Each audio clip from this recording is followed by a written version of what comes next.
So ayahuasca is this brew that has been used for hundreds, maybe thousands of years in the Amazon. And it's a brew that is made up of two different ingredients. One is a shrub that contains DMT, and the other is the vine, the ayahuasca vine. And so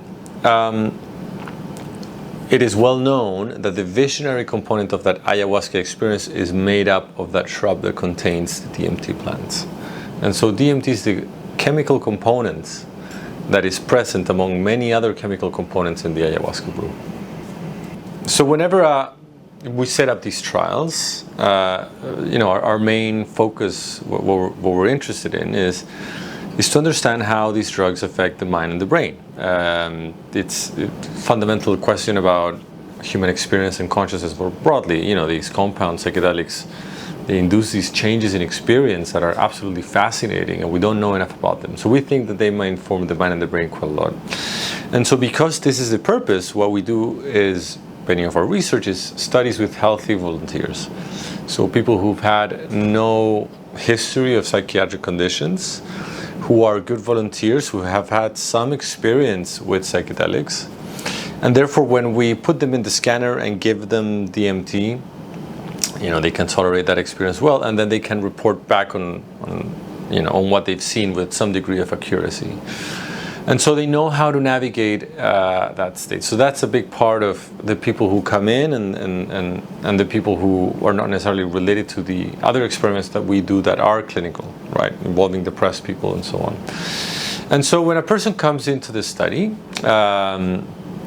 usually they come into a room like this one that has a very nice ambience, is a very relaxed environment. There's some light music in the background, and in the team we have in general like a very comforting, welcoming attitude as hosts of this experience. And so we take a lot of care into making sure people are relaxed and they're able to let go into whatever will happen into that experience. And the reason that why we do this is because the context surrounding the administration of a psychedelic is absolutely key for people to have a good and safe experience, psychologically speaking.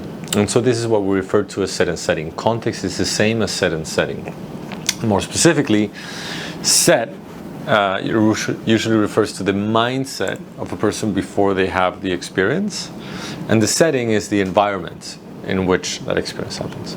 And so the mindset is like the psychological preparation also that one can have to that experience, right? Is all that historical elements of that person prior to that experience, the psychological history. So that's the mindset. And so we've done research that, for example, the degree in which an individual is able to let go in that experience, the better their experiences are, the more meaningful they are, the safer they are. The setting, the environment, is everything surrounding that experience, not only in the use of light and music to help people relax, but also in the human interactions, right? So it's the relational environment prior to that experience. So we take a lot of care and preparation into that. And so the person comes in, and then after a while, once they're ready and they've answered some questionnaires and we made sure that they're ready, they're consented again to do this study, we take them to the fMRI scan. And in the fMRI scanner, we have headphones there, so the person is, we have a linking to what the person is essentially hearing, and they can talk back to us with a microphone in the scanner. And what we do is a body scan. So we help people relax into that experience right before we start. And then we start the scanner. Then in our latest study, what we did is like we waited for 8 minutes. They had what we call a resting state scan, allowing us to see what's happening in the brain right before we inject the drug. And then 8 minutes after that, at minute 0, we inject the DMT intravenously. And when you inject DMT intravenously, it induces this fast experience with a peak within 2 or 3 minutes, and then that completely subsides by 15 minutes. And so then we capture this whole range of brain activity and how the mind and the brain is absolutely transformed and disrupted during these experiences, and then how they are reconstructed back into a normal state of consciousness. And then that, when that is done, and we make sure participants are back into this normal waking state of consciousness, we take them out of the scanner into another room where we have an interview, a very detailed interview where we trace back each of the moments of that experience. And we do that because we're interested in not only what happens to the brain, but also what happens to the experience, what happens to the mind. And that's it. So we found that the way that DMT affects the brain, it's massive. So we see this massive change in how connectivity patterns in the brain change. And the way that we look at the brain now is via connectivity patterns. And so we see that, broadly speaking, the brain becomes hyper-connected. So if you think about how the brain is usually organized, it kind of crystallizes in these different connectivity patterns that relate to normal waking consciousness. So right now we're having this conversation. There's a specific connectivity pattern that emerges that is very different from the one that you were having when you were having your lunch, right? Or when you're riding your car. And so these different facets of life engage these modules, right? Crystallized modules. And so under DMT, we see that these modules break down. These connectivity patterns that are usually very segregated and separated, they become fluid. And brain activity becomes much more fluid and hyper-connected, and areas that don't connect to each other usually start to speak to each other. And we see that this effect is particularly pronounced in systems or areas of the brain that relate to our uniquely human capacities. And what are those uniquely human capacities? The one that allow us to detach from the here and now, that enable us to remember, to imagine, and to make complex plans around the way that we build our lives, really. And so the brain seems to be particularly fluid, and the resources on the areas that are related to these resources related to imagination. So we think that imagination and the way that brain resources related to imagination, we think that the way that these are altered in the DMT experience are very much responsible for what happens in the DMT experience. And what happens in the DMT experience, fundamentally, this also happens in the ayahuasca experience. So what happens is that the habitual world that surrounds us kind of goes away. We become completely detached. We forget we are in this habitual world, and instead we feel a feeling of immersion into a different reality, a different dimension. And in this different reality and dimension, people encounter these entities and these beings that seem to engage and communicate with these participants.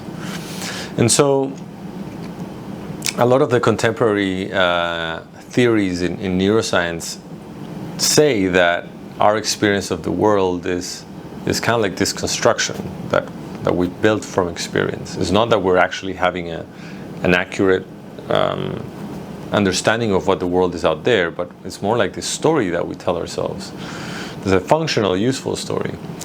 And so it seems as if DMT takes away that story and replaces it for something different, from something new and something quite striking. And this is very evident in visionary artwork by people by Pablo Amaringo or Alex Gray that show how these different and novel worlds emerge in ayahuasca and DMT experiences. The ability to somehow be detached from the here and now. Like in general, what we think about, something like the goal of meditation is to be present and aware and so on. Many of the abilities that make us uniquely human are about this innate capacity that we have to detach from the here and now. And that detachment of the here and now allows for abstract thinking and allows for imagination and allows for us to construct the stories that govern our cultural worlds, for example. Right? These are the stories that dominate our lives. The idea of a job here and there. I mean, an animal wouldn't have, and it's a completely meaningless sort of concept for for an animal. So these stories really guide our social and many times our personal lives, our narratives that we have about ourselves. Our selves of identities are very much linked to that. And so the ways that we construct our worlds of experience and ourselves really are dominated by these stories. And these are the stories that are dramatically altered in a DMT and an ayahuasca experience. A way to think about DMT and ayahuasca is also as tools, and in this case they're being right now trialed as tools for mental health, to treat different mental health conditions. So the studies that are now more prominently featured when it comes to, or in which DMT and ayahuasca are being trialed for, is for people who have depression, major depression, right? An intuitive way to understand what depression is, I was talking about stories and how we construct a story about ourselves and of the world. Depression is very much a maladaptive story that we've told about ourselves. Our sense of self, our ideas of ourselves have become self-defeated or just depressive, really, or with low mood, right? And so when you have a tool that dramatically alters the shape or of that story of ourselves, then you have a unique opportunity. And so this is the way that we think DMT and ayahuasca can be used to treat different mental health conditions. They transform the narratives that we have of ourselves, and therefore can increase mood and well-being and so on, right? So you correct that maladaptive story in that experience, in that trip that is induced by DMT or ayahuasca. And so that's the positive side. The challenging side is that also that means that in order for you to change that narrative, you need to have a pretty significant experience. And there's a lot of research showing that the more people have like mystical-like experiences or emotional experiences or insightful experiences, the better they get. But many times to get to that, people need to go through challenging experiences. So we're speaking about an experience of transformation. And so that conveys facing demons, that conveys facing parts of the narrative that are ugly, that are difficult to confront. And so the experience can be challenging. And so most of the risks around the use of DMT, ayahuasca, as well as other psychedelics, is that the experience, if it is not contained appropriately by the context and the set and setting, or guided appropriately by the therapist, can be potentially traumatic. And so this is the primary sort of risk that needs to be attended, which is how do we take care of these experiences in the best way possible. And this is the challenge ahead in mental health applications of DMT and ayahuasca and research in general, is how to have good trained people that can guide these experiences in the most effective way. So when people have had their experience and we've interviewed them at length, at the end of the day, we ask them to do a drawing of that experience. So we say, reproduce the most striking visual experience that you had. And just, in a way, try to reproduce that first-person experience that you had in that moment in this piece of paper. And so we do that because we're interested in the experiences. So we think, and very personally, the way that I understand the contribution of any sort of brain science really is only meaningful if it informs us on the nature of human experience. And so the place really to start and to understand these things is in human experience. And you can only express so much in words. Psychedelic experiences induced by DMT or ayahuasca are known for their ineffability, the difficulty of putting these experiences into word. And so we think that a good way for people to engage with these experiences more effectively is by drawing them. This also has a bit of a therapeutic safety element, right? So when you've had an experience that is so massive, so drastic, so dramatic, so difficult to put into word, it's important to somehow express it. In expression, that experience stops being something that is ominous and difficult to somehow grasp. It becomes a thing. And so in the drawing, that's what happens, and that's what we foster, so that people express that in the drawing. And so in these drawings, we've had quite a variety of experiences being drawn. So some people have incredibly colorful experiences. They draw fractals, geometries, cities, worlds of biology and cells, alien cities, forests, all kinds of different beings, social environments, rooms where the beings are, and so on. And so you have a range of different content, but we've isolated some of the elements that appear to be quite consistent, and that is the presence of geometrical patterns and or fractal features. And so this is a fascinating question. If you go to museums that display artifacts where DMT was used in the past, in different snuffs, for example, you'll see that the tablets where people were snuffing, indigenous people were snuffing, they have geometrical patterns and designs in them as well. So these geometries are a transcultural, transhistorical phenomenon. It's not so much dependent on what I've seen in my life that is somehow coming into that experience. And so what we think is happening there is there's a kind of like a deconstruction of our visual experiences to its bare bones, which is fundamentally geometries. In the primary visual cortex, the first part of the brain that receives the information coming from the eyes from the external world, that is geometrically organized. And so it's an interesting twist of events, these hallucinogenic experiences. Somehow what is being manifested is a very true thing that is happening in the brain, really, which is these geometries and these fractals. And so that's one of the common things.